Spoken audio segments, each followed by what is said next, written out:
Black Panther, Wakanda Forever. It's an interesting entry in the latest phase of the Marvel movies. Interesting and unique in the sense that while it deals with a fictional story, it also deals with real world events in a way that is kind of unique. Let's get into it.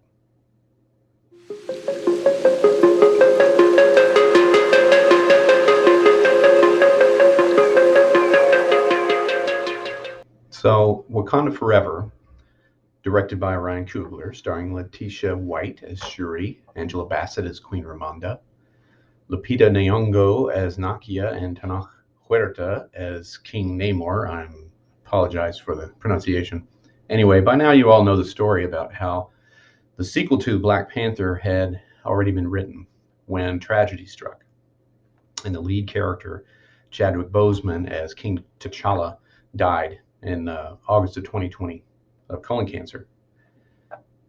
Interestingly enough, Boseman kept the illness to himself. He worked even while being treated with surgery and chemotherapy. He died on August 28th, 2020. Remember 2020? The year that sucked so bad we all had PTSD from it? Yeah, that 2020. Anyway, who knows what the original script was for this Black Panther sequel? Probably having T'Challa fighting Namor, but interestingly enough, they didn't decide to simply recast T'Challa. Now that would have been the straightforward solution to having your main character die, but they didn't do that in this case. And I think that's what kind of makes Wakanda Forever pretty interesting from a psychological point of view. Instead of doing that, what they chose to do was incorporate elements of what actually happened to the actor into the character of T'Challa.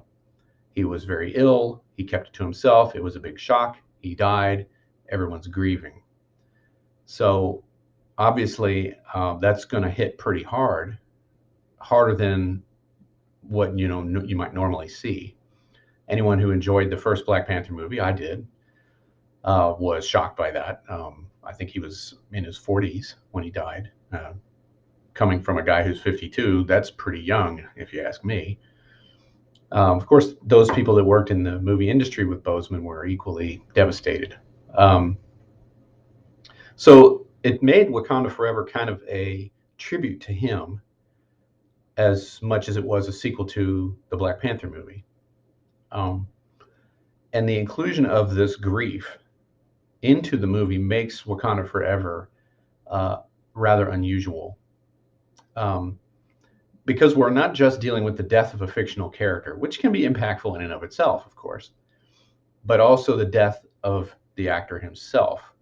So we're seeing a blending here of fiction and reality to the degree that is normally not seen. Now, I always say here on the channel that the fantasy genre is not completely, or nor should it be completely separate from reality, but rather it should be an expression of reality. It should express emotional truths, which fantasy can do better than any other genre because it's freed of the constraints of the so-called real world, the physical world. But just listen to some of these quotes I'm going to read here for you from some of the folks that knew him. Kevin Feige himself, like the Grand Master of the MCU, said that his death was absolutely devastating. He said each time he stepped on the set, referring to Boseman, he radiated charisma and joy. Each time he appeared on screen, he created something truly indelible. And now he takes his place as an icon for the ages. Howard University said this: his incredible talent will forever be immortalized through his character and through his own personal journey from student to superhero. Now, Howard University, Boseman attended himself. So now what's interesting about this is that you can hear this and you can nod in agreement and go, yeah, I can see that totally. But of course, these people it's like a pedantic observer might look at this and go, he wasn't really a superhero, right? But in his way, he kind of was, because of the way that we view superheroes in the superhero genre. There's a reason why there's so many superhero movies. It's because it's a very powerful and resonant idea. Now, of course, it can be done well, it can be done poorly, it can be done sheerly for money in a cynical manner. The fact is, we've been telling superhero stories since the dawn of time, since the beginning of Homo sapiens, and probably before that. So it's very interesting to see this blending of character and actor done in such a powerful, in your face kind of way. Like I said, this normally happens with resonant characters. Like, for example, Christopher Reeve, when I was growing up, was Superman as far as everybody was concerned. And when he tragically died, the newspapers, I still remember it, stated, Superman is dead. And so I thought, well, Christopher Reeve is dead, right? Not Superman, right? He's a fictional character, but that's how we view them when we're not maybe thinking as rationally as we think we should. At the emotional level, though, it's kind of true. More recently, we've got Henry Cavill, who is very much a part of the Superman, the latest to wear the cape. Of course, we have all these actors, but he really embodies it well, I think. And we just received the news very recently that it seems as though he will be stepping down as the character of Superman. Don't quote me on that because they changed this with the wind, but it does seem as though that might be the case. And of course, you can't help but go, "Oh man, that sucks," But somebody else will take the role and carry on. But fictional characters in this sense get blended with the actors that play them in movie adaptations. Now, a comic book, of course, doesn't matter because it's a drawing. But there you are. When you're not paying attention, of course, you can hear people talking about Gal Gadot as if she was literally Wonder Woman, even though none of these actors are superheroes. Of course, they're great actors. I'm sure they're wonderful people, but they can't punch tanks into orbit or shrug off nuclear weapons and all that stuff. So I think it was a bold choice, but an emotionally resonant choice to rework the script of Black Panther 2 and give it this powerful pathos and emotional verisimilitude that I think it would be difficult to quantify and it would be difficult to replicate in any other way. We didn't just lose a great actor and, by all accounts, a fine human being. We lost Black Panther, the king of Wakanda, a mighty hero. Anyone who's been inspired by these fictional characters then have been kind of blasted with a dose of cold hard reality. And yet, the fictional world and the characters are maintained rather than walled off from it in this instance because of the way they chose to tell the story. Interesting. My thoughts on the movie as a whole is that it was very powerful, and a big part of it was because of this. They didn't shortchange that aspect of it, and they wove it into the plot in an organic way for the most part. They also explored other reactions to this from the other characters in the story. So when you have Queen Ramonda expressing her grief, it carries a lot more punch because we know that part of that grief is the loss of Mr. Boseman. By the same token, the theme of the story is quite effective, I think, as well, in terms of the rage that we experience when we lose loved ones, or in this case, heroes. This is something that certainly we deal with in the mental health field. Different ways that people approach grief. Can they deal with it? And if they don't, what happens? And something maybe we haven't talked about enough in the popular press about this is how when we lose people, we get angry about it. It's a very human emotion. This movie explores that in quite a bit of depth, not only with Shuri, but also with Namor. These two characters both have lost and are enraged by it, and they respond in extremely defensive ways. Namor is a great villain, I think, because of this. Maybe not quite as powerful as Killmonger, but in a different way, in his way, very compelling. Because you can totally understand where he's coming from. He lost so much in his life. And he was given all this power. And, the question is, what would you do with this power? Wouldn't you do the same thing? And I'm like, kind of might. I might. I can't say I wouldn't necessarily. So same with Shuri. Same with Shuri. She initially resists the idea of, well, guess what? You get to be the next Black Panther. But then, when it comes right down to it, she takes it on and then almost goes overboard with it. I really like that. Um, it's not a cheap ending to this either, and cheap resolution, I think, to the grief and the rage of grief. We do have to deal with it, and not only, even though we can't do anything with it necessarily, like in the physical world, but we have to process it, we have to integrate it, we have to try to figure out, how can I accept this part of my experience without damaging myself or other people in a way that is not constructive, that will ultimately not serve me or anyone that I love. That's a challenge. That's a big challenge. Without pretending like it isn't there, right? That's the big part of it. Is, well, just don't be angry, right? It doesn't work, right? We're angry, then we're angry, and we have a right to be angry. But anger is a very dangerous kind of sort of thing. It can be destructive, and not just towards others, in which case you might say, well, it's justified, it's revenge, but that doesn't seem to be where it ends, and it can go on forever and ever, even after you've destroyed whatever it is that you think you need to lash out at in vengeance. The Batman dealt with this quite a bit as well. Batman's another character who's had a lot of loss, and learns in the new movie anyway that vengeance is not the answer. And it's very easy to say that, but these movies, I think, where they really excel is that they don't just say that; they show us that, and they show us in a very complex and real appearing and feeling way, despite the fact that they use fantasy elements. They show us this. I do have some minor quibbles with Wakanda Forever. I think really the whole MCU extended universe thing is getting to be a bit of a distraction.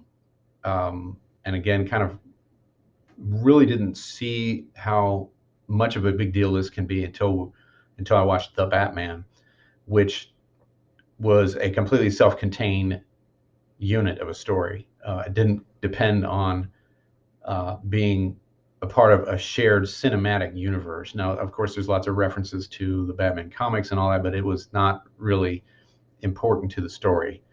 And what that means is that they didn't have the constraints. Again, the freedom from constraints allows us to tell a more emotionally powerful story. In this instance, and you've certainly seen this with the Star Wars content as well, with the Obi-Wan Kenobi show, of course, they had to start from this point and they had to finish at this point, and that seriously constrained the kind of story they could tell about Obi-Wan.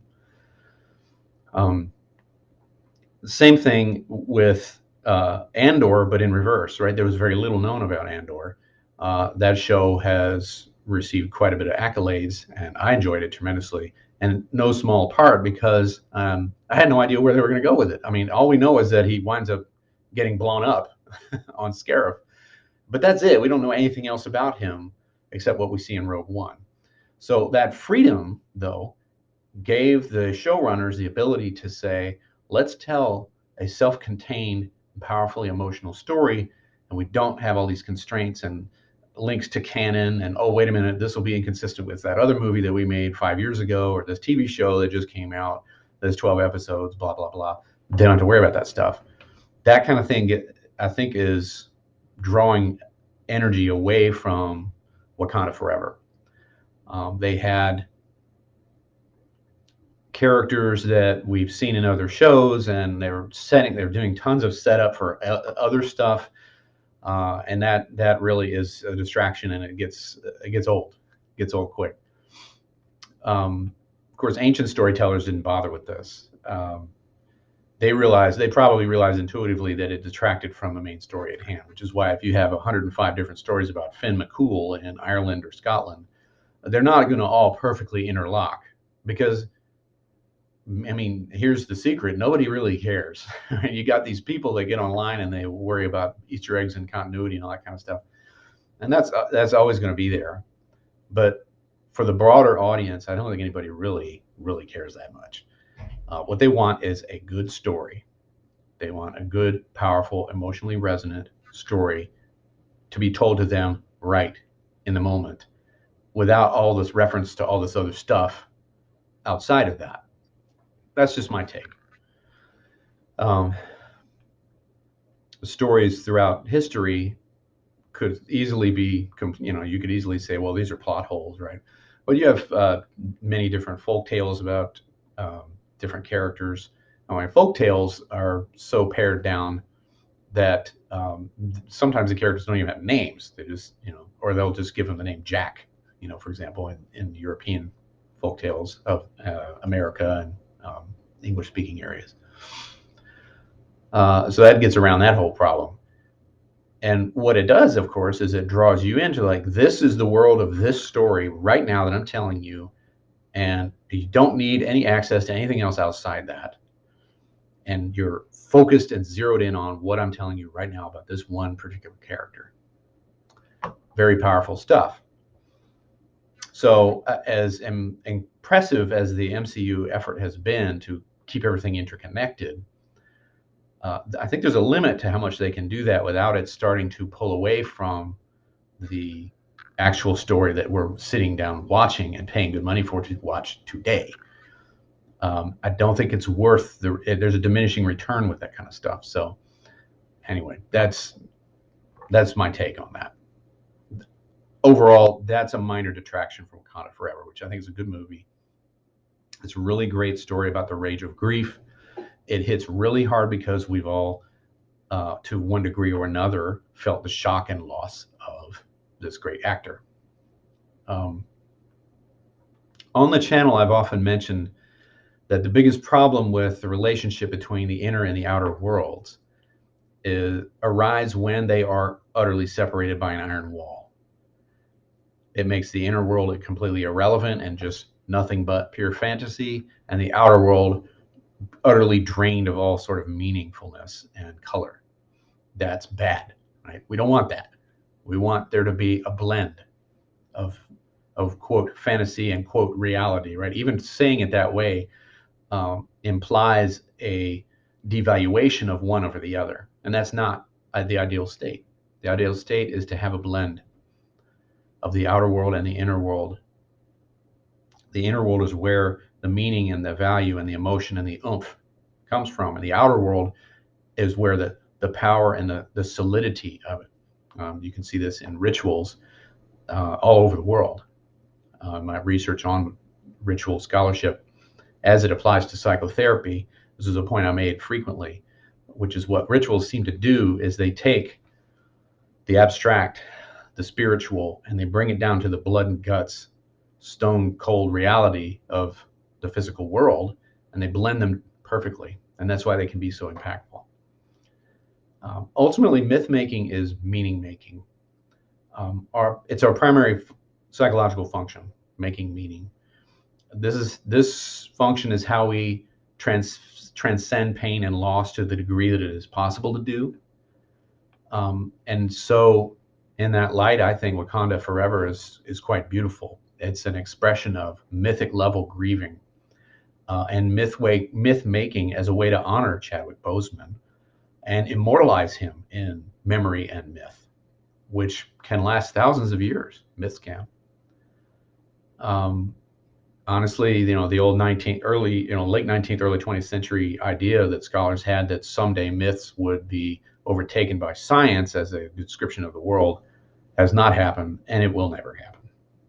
That's just garbage. Myths are here to stay.